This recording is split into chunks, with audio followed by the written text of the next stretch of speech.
Halo semuanya, selamat datang di channel yang tidak layak untuk dihina ini. Sebelum kita mulai, atur posisi santainya, seruput kopinya, dan mari kita berkhayal.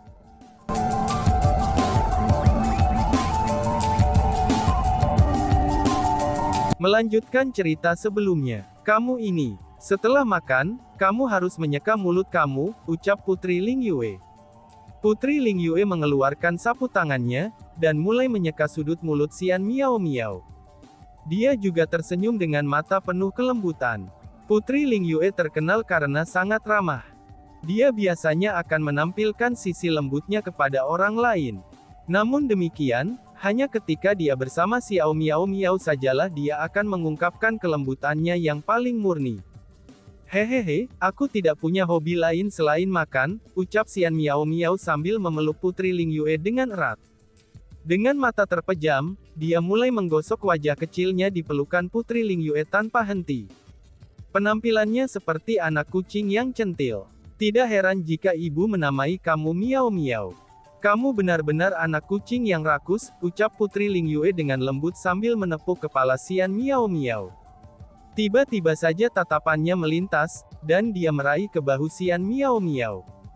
Sambil menatap wajah Xian Miao Miao, dia bertanya, Miao Miao, kultivasimu, kamu sudah berhasil menembus peringkat 3 kaisar bela diri. Ucap Putri Ling Yue. Iya dong, Xian Miao Miao mengangguk sambil tersenyum. Kemajuanmu benar-benar terlalu cepat.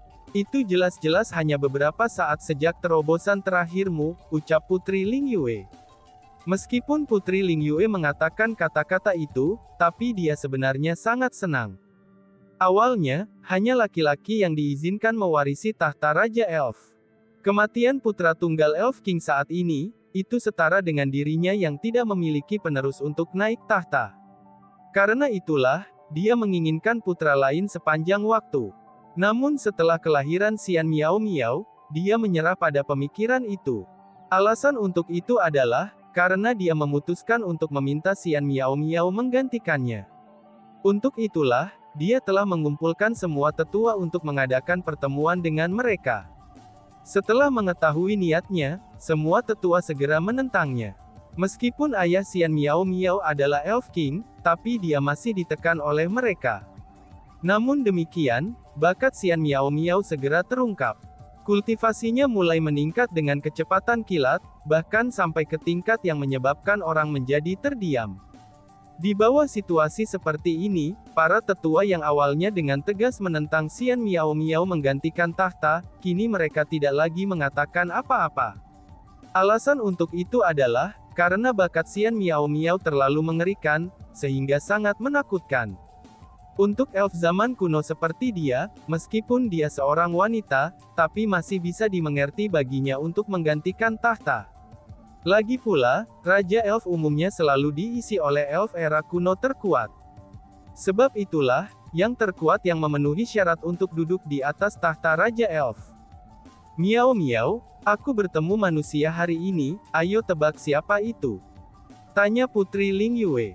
Kakak perempuan, kamu membosankan. Kamu sudah memberi tahu aku bahwa itu adalah manusia. Namun kamu masih ingin aku menebaknya. Apakah kamu memandang rendah kecerdasan aku? Balas Xian Miao Miao sambil menatap Putri Ling Yue. Aku mencoba membuat kamu menebak siapa manusia itu, kata Putri Ling Yue. Enggak, aku tidak mau melakukannya. Aku tidak tertarik pada manusia, balas Xian Miao Miao sambil mengerutkan bibirnya. Saat dia berbicara, dia mengulurkan tangan dan meraihnya. Kemudian, sepiring dimsum di atas meja di kejauhan mencapai tangannya. Dan kemudian, dia pun mulai menelan dimsum itu. Sayang sekali. Aku bertanya-tanya, siapakah orang yang selalu menyebutkan nama Chu Feng padaku? Mungkinkah Chu Feng bukan manusia? Tanya Putri Ling Yue. Kakak perempuan, kamu mengatakan bahwa itu adalah Chu Feng. Kamu sudah bertemu Chu Feng?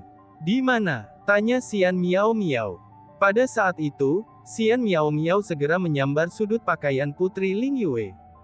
Dia pun melompat, dan terus melompat-lompat kegirangan.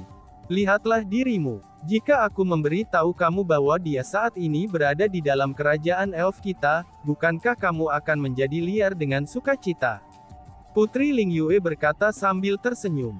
Apa, dia datang ke kerajaan peri kita, di mana dia sekarang? Aku akan pergi mencarinya, seru Xian Miao Miao. Saat Xian Miao Miao berbicara, dia berencana untuk lari keluar untuk menemukan Chu Feng. Kembali ke sini. Apapun yang terjadi, kamu tetap seorang putri. Bertindaklah sedikit lebih pendiam. Selain itu, bukankah kamu hanya bertemu dengannya sekali saja? Mengapa kamu terus-terusan mengingatnya? Putri Ling Yue bertanya. Kakak perempuan, kamu tidak akan mengerti. Chu Feng adalah satu-satunya manusia selain King Xuantian yang berhasil memicu jarum abadi era kuno. Aku sangat ingin tahu tentang dia. Aku juga ingin tahu, apakah dia akan menjadi King Xuantian berikutnya atau tidak, kata Xian Miao Miao. Ada banyak sekali jarum abadi era kuno. Selain itu, yang di luar tidaklah sulit untuk dipicu. Jika hanya itu saja, dia tidak akan bisa menjadi seseorang seperti King Xuantian. Chu Feng memang memiliki sedikit keterampilan. Tapi ketika aku melihatnya, aku segera menyadari bahwa dia memang berbeda dari manusia lain, kata Putri Ling Yue. Itu benar, itu benar. Kemajuannya sangat cepat. Aku pernah mendengar bahwa, bahkan Nangong Longjian saja berdiri untuknya, dan memaksa 4 klan kekaisaran besar untuk berdamai dengan Chu Feng.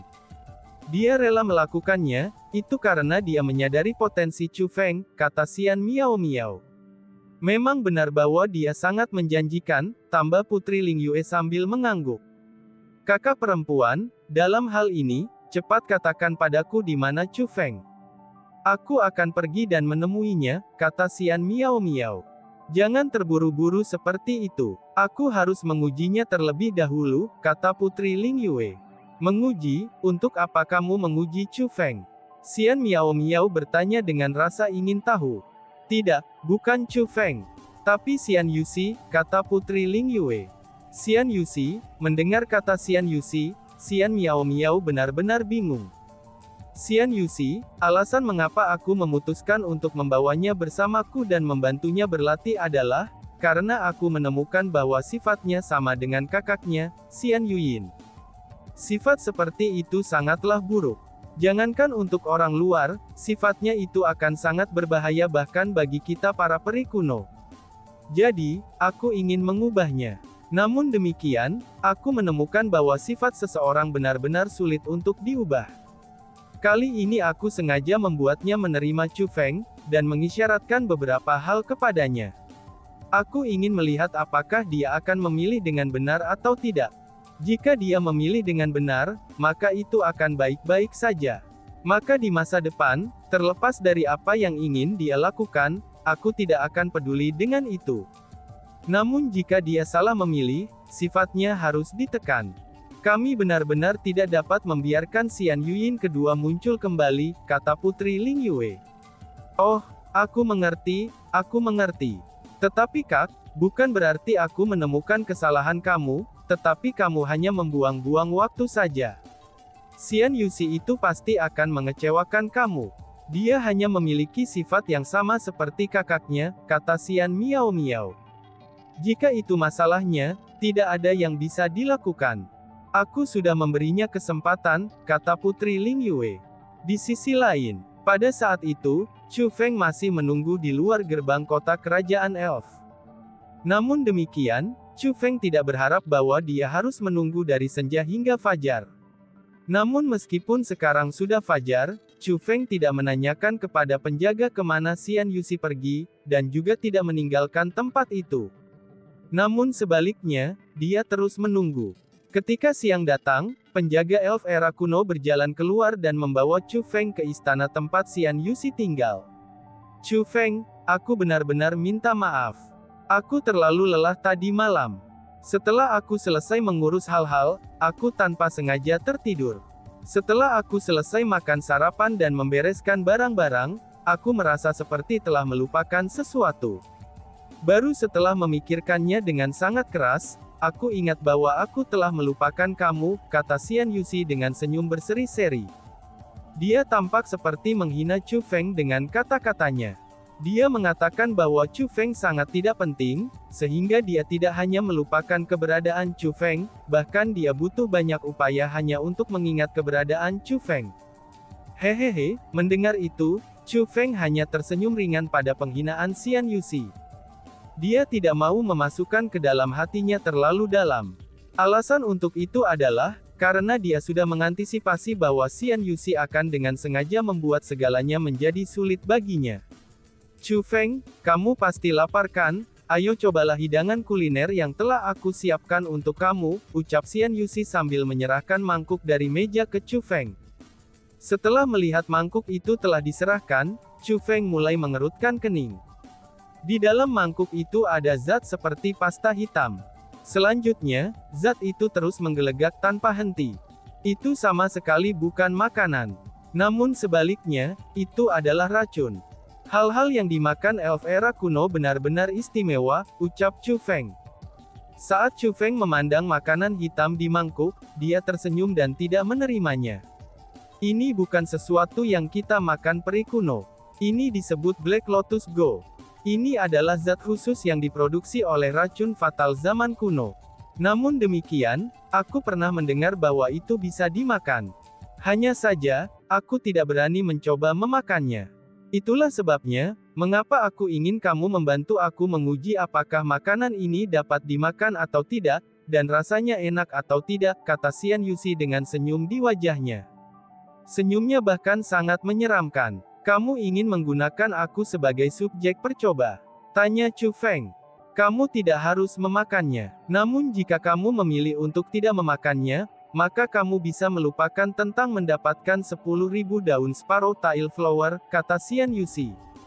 Oh, apakah kamu mengatakan bahwa kamu akan memberi aku bunga 10.000 daun Sparrow Tail, asalkan aku memakan itu? Tanya Chu Feng. Jika kamu memakannya, kamu akan memiliki kesempatan untuk mendapatkan bunga 10.000 daun Sparrow Tail. Namun jika kamu tidak melakukannya, kamu tidak akan memiliki kesempatan sama sekali, kata Xian Yuxi. Mendengar ancaman itu, Chu Feng mengulurkan tangannya dan menerima mangkuk Black Lotus Go. Dia membuka mulutnya, mengangkat kepalanya, dan dia benar-benar menelan seluruh semangkuk zat lengket itu sekaligus. Melihat Chu Feng mengeringkan mangkuk dengan sekali teguk, Xian Yuxi sedikit terkejut. Dia tidak berharap bahwa Chu Feng akan memiliki keberanian untuk makan zat berbahaya seperti itu. Tidak dapat menahan diri, Xian Yuxi berdiri dan mulai dengan hati-hati memeriksa Chu Feng.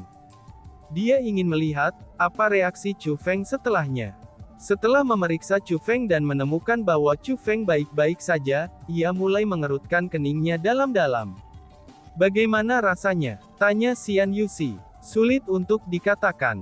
Jika Tuan Muda Yuxi tertarik untuk mengetahuinya, kamu dapat mencobanya sendiri, kata Chu Feng sambil tersenyum. Hehehe, itu tidak perlu, balas Xian Yuxi sambil tersenyum ringan. Bajingan itu, seru si ratu. Pada saat itu, si ratu menggertakkan giginya karena marah. Itu sudah jelas bahwa Xian Yuxi sengaja membuat segalanya menjadi sulit kepada Chu Feng. Namun demikian, Chu Feng baik-baik saja dengan itu. Itu tidak apa-apa. Aku tertarik melihat dengan persis, bagaimana ia berencana untuk terus membuat segalanya menjadi sulit kepada aku, balas Chu Feng. Tap tap tap. Tepat pada saat ini, dua gadis kecil berlari masuk. Tepat setelah mereka masuk, mereka berteriak. Kakak Yuxi, ucap keduanya. Melihat dua gadis kecil itu, Xian Yuxi mengungkapkan senyum di wajahnya. Tampaknya dia memiliki hubungan yang sangat baik dengan kedua gadis kecil itu. Namun demikian, Chu Feng bisa tahu dengan sekali pandang bahwa senyum Xian Yuxi itu palsu. Dia pura-pura tersenyum, dan ini menunjukkan bahwa dia sebenarnya tidak benar-benar menyukai kedua gadis kecil itu. Dengan betapa bangga dan sombongnya Xian Yuxi, dia harus menjadi seseorang yang akan menolak untuk mengakui bahkan sesama peri kuno. Namun demikian, Xian Yuxi berpura-pura antusias terhadap kedua gadis kecil ini. Dari sini Chu Feng bisa mengatakan bahwa, dua gadis kecil itu pasti memiliki status yang sangat istimewa. Jika tidak, Xian Yuxi tidak akan mencoba untuk meremehkan mereka dengan cara seperti itu. Kalian berdua, apakah kalian suka mendengar bahwa kakak Yuxi ini sudah kembali? Apakah itu sebabnya, kalian segera berlari ke sini? Xian Yuxi bertanya sambil tersenyum. Kami sudah mendengar bahwa Chu Feng telah datang. Kami ingin melihat seperti apa Chu Feng itu, kata dua gadis kecil itu secara bersamaan. Apa? Mendengar kata-kata itu, senyum di wajah Xian Yuxi langsung berubah kaku. Dia pun langsung melirik Chu Feng. Itu dapat dilihat bahwa kata-kata yang dikatakan kedua gadis kecil ini, itu telah menyebabkan Xian Yuxi merasa sangat tidak senang. Wow, kamu pasti Chu Feng itu kan? Aku pernah mendengar nama kamu yang terhormat. Telah dilaporkan kamu itu sangat kuat, dan bahkan Kaisar Bela Diri tidak cocok untuk kamu. Aku juga mendengar bahwa, bahkan kepala klan Kekaisaran Simen Imperial terbunuh olehmu. Bukankah dia di peringkat 3 Kaisar Bela Diri? Setengah Kaisar Bela Diri peringkat 9 mampu membunuh Kaisar Bela Diri peringkat 3. Bagaimana kamu mencapai prestasi itu? Tanya kedua gadis kecil itu. Kedua gadis kecil itu berlari mengelilingi Chu Feng, dan seolah-olah mereka telah melihat idola mereka. Mata polos mereka bahkan dipenuhi dengan adorasi. Melihat adegan ini, ekspresi Xian Yuxi menjadi lebih buruk. Dia sangat marah sehingga matanya menjadi merah, dan dia mulai mengepalkan tangannya dengan erat. Rumor itu tidak bisa dipercaya. Chu Feng ini tidak sehebat yang kalian bayangkan, kata Xian Yuxi. Dalam hal ini, antara Chu Feng dan kakak Yuxi, siapakah yang lebih kuat? Kedua gadis kecil itu bertanya. Itu tentu saja aku, ucap Xian Yuxi sambil menjulurkan dadanya. Mendengar kata-kata itu, si ratu tidak bisa menahan diri, dan tertawa terbahak-bahak. Lalu setelah tertawa, dia pun berkata, sampah ini, dari mana dia mendapatkan kepercayaannya? Ufapnya. Kami tidak percaya itu, ucap kedua gadis kecil itu. Bahkan bukan hanya si ratu yang merasa bahwa Xian Yuxi meledak dengan percaya diri, bahkan dua gadis kecil itu menggelengkan kepala mereka berulang kali. Mendengar kata-kata itu, wajah Xian Yuxi yang sudah jelek berubah menjadi pucat. Lalu setelahnya, dia berkata, jika kalian semua tidak percaya padaku, aku bisa berdebat dengan Chu Feng. Aku akan memberitahu kalian berdua, siapakah antara Chu Feng dan aku yang lebih kuat, ucap Xian Yuxi. Benarkah? Itu akan luar biasa, seru kedua gadis kecil itu. Mendengar apa yang dikatakan Xian Yuxi, kedua gadis kecil itu mulai melompat-lompat kegirangan sambil bertepuk tangan tanpa henti. Chu Feng, kamu bisa dianggap memiliki reputasi yang cukup. Namun sayangnya, aku selalu skeptis dengan kekuatan kamu. Bagaimana kalau kita berdua bertanding? Xian Yuxi berkata pada Chu Feng dengan senyum di wajahnya. Namun demikian, dia segera mengirim transmisi suara dan berkata, Chu Feng, jika kamu ingin bunga 10.000 daun Sparrowtail, kamu tahu apa yang harus dilakukan, ancamnya. Bajingan itu, dia hanya mengatakan kepada kamu untuk kalah dengan sengaja. Chu Feng, pukul dia sampai mati. Kamu tidak bisa mentolerir bajingan seperti dia. Ucap si ratu yang sangat marah dengan tindakan Xian Yuxi. Tidak heran jika Xian Yuxi percaya diri seperti ini.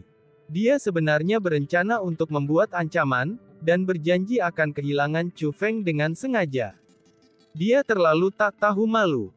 Itu hanya berpura-pura kalah darinya, dan tidak benar-benar kalah darinya.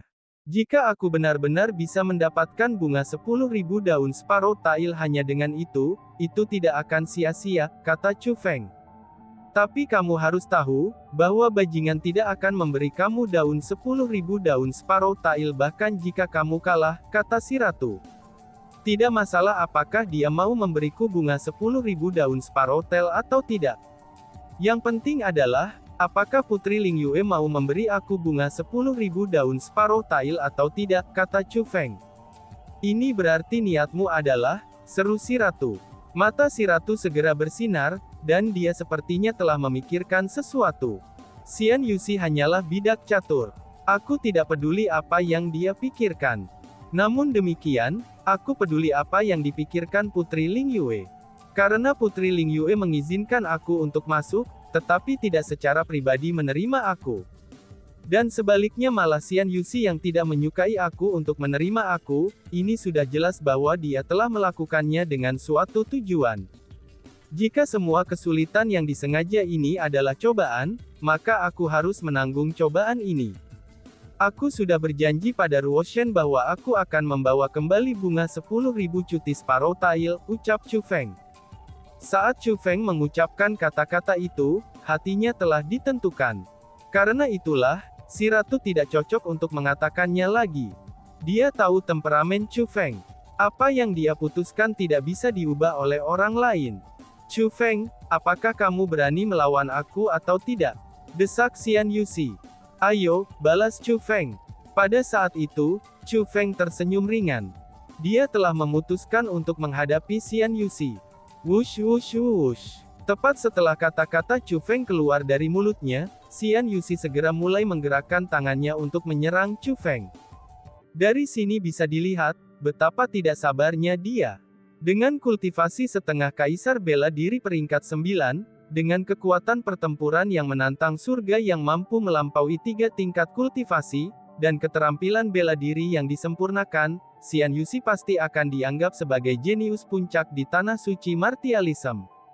Namun untuk Chu Feng, serangannya ini dipenuhi dengan celah. Dengan demikian, ia dapat dengan mudah menghindari serangan Xian Yuxi. Tapi demi mendapatkan bunga 10.000 daun Sparrowtail, Chu Feng tidak bisa mengelak mereka, dan harus membiarkan mereka memukulnya. Chu Feng pertama kali melakukan tindakan dengan menghindari beberapa serangan Xian Yuxi. Dan kemudian, dia mulai dikelilingi oleh serangan Xian Yuxi. Kemudian, dia menemukan kesempatan yang cocok untuk menutupi dada kirinya dengan kekuatan spiritualnya yang tersembunyi. Kemudian, Chu Feng berencana untuk menggunakan dada kirinya untuk menerima salah satu serangan telapak tangan Xian Yuxi. Dan tiba-tiba saja bersambung. Sekian dan terima kasih banyak. Bye-bye.